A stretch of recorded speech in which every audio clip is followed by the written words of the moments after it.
How is the school financed? Is it only by tuition or also by public funds? No, the Sudbury Valley School is financed entirely by tuition. Greenwood is a private school and is tuition funded, so the state leaves us alone and lets us be able to do these. How is your school financed? Completely by the parents and by donations. We, as we said, have no support from the government. Where do you get your money from? Tuition. We're tuition supported. We have Sudbury Valley makes a real point of being completely tuition supported because they want to have complete autonomy and they want only to be accountable to the families who are at the school and not to a grant organization and not to public, to the government. And we have been a little bit different from that in that when we built our buildings, we raised money for those improvements. But for the operating expenses, the ongoing daily operating expenses, we only use tuition to support that. 100% of our money comes from private tuition. Now our tuition is only half of the cost of the tuition of the next highest school in the area, so it's very, very inexpensive.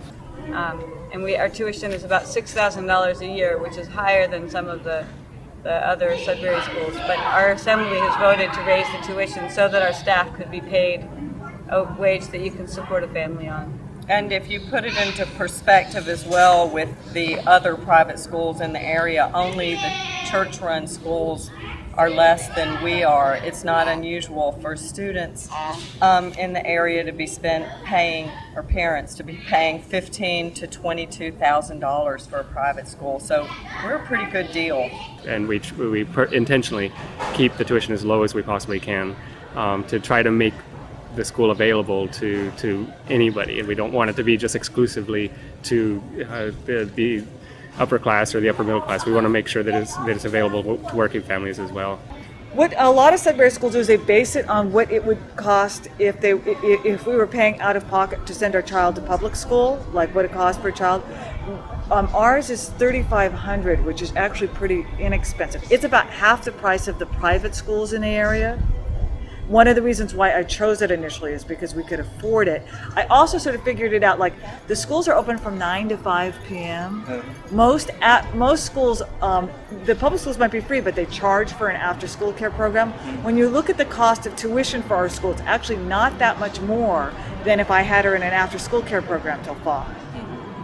Whether you are a single parent having a child with minimum wage or you're a single parent child having multi-million dollars, both should be able to come to the school. There are some very, very, very poor families that stuck with the school, and if they can't afford it, then we really try to give them as much of a scholarship as possible. Some families that have more than one student have 1 or 2 complete scholarships. We want our students, but we're hoping that it won't be a problem, that people use that as a claim against us in Israel, but we don't think it's true. We really want to have a school that's as diverse as possible. That's been one of our big struggles, I think. So if somebody can't afford to send his or her child to Sudbury Valley School, is there any possibility that it can go to Sudbury Valley? Is there anything like a scholarship? We have something called the Emergency Tuition Loan Fund that was started probably 7 or 8 or 10 years ago. And the purpose of that fund is to allow a student that's already been attending the school to continue to attend the school if his family should have some kind of financial hardship. And that they would get a loan from the fund for their tuition, and that the parents wouldn't have to pay back the loan, or they wouldn't have to pay back the loan until after some years after they had left. But that's all that we have in terms of financial aid. I don't feel the parents should pay for this kind of education. That means either you look for grants or you make it a sliding scale, which I'm for. That parents who can afford to pay, please pay. And parents who can't afford to pay, that doesn't mean the door is shut to the school. The door should be open to the school. And we do everything we can to help families come to the school who want to go to the school, so that if they're saying that money is the issue, we have some financial aid available. We have a reduced tuition for people who would typically qualify for a free lunch program here in the public schools. And I'm trying to get the school to do sliding scale tuition. But it's difficult. It's a long journey. Maybe in 5 years we may be able to make it a sliding scale so everybody can come, all people can come. We don't have anything like that. For us, it's been, the problem there has been to determine, trying to determine the financial means of families is a problem that we haven't ever wanted to get into. I mean, just for example, you may have a family that has a large income, but they may have expenses that are hard to take into account. They may have a sick relative that they're caring for. That there are many intangible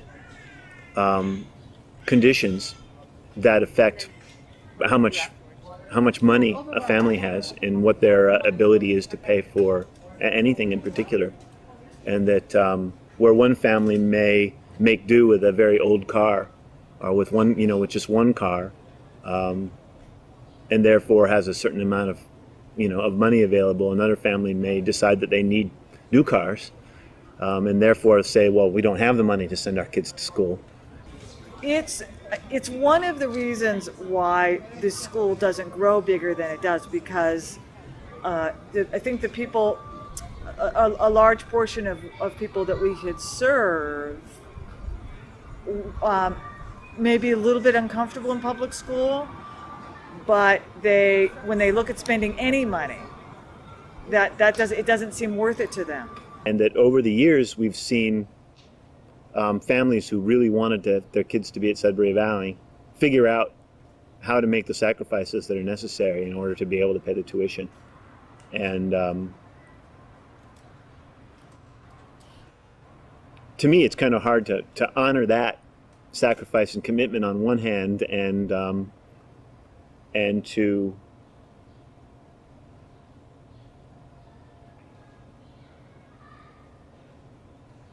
subsidize, someone else on the other hand.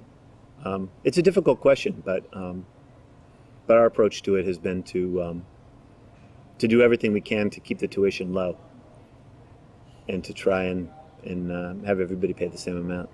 It's not so much that people can't afford it, but they wouldn't make the choice unless they were suffering. One of the factors that we took into account when we talked about tuition is how much money could a 16-year-old reasonably make in a year at a part-time job, if it was important for them to attend the school. It is true that some families just couldn't send their kid to the school because they couldn't afford any tuition, and it's very hard to get a full tuition. I think the only time that a student from a single family, that was the only student from that family, I think the only time that such a student got a full tuition was when there's actual fundraising for their full tuition. It's not simple, and because of that, some families just don't send their kid because they can't afford it, and they wait for us to be able to lower the scholarships so they could come. I think if we could, we would give as much as possible, but we are so poor and we have such a small building. We're growing.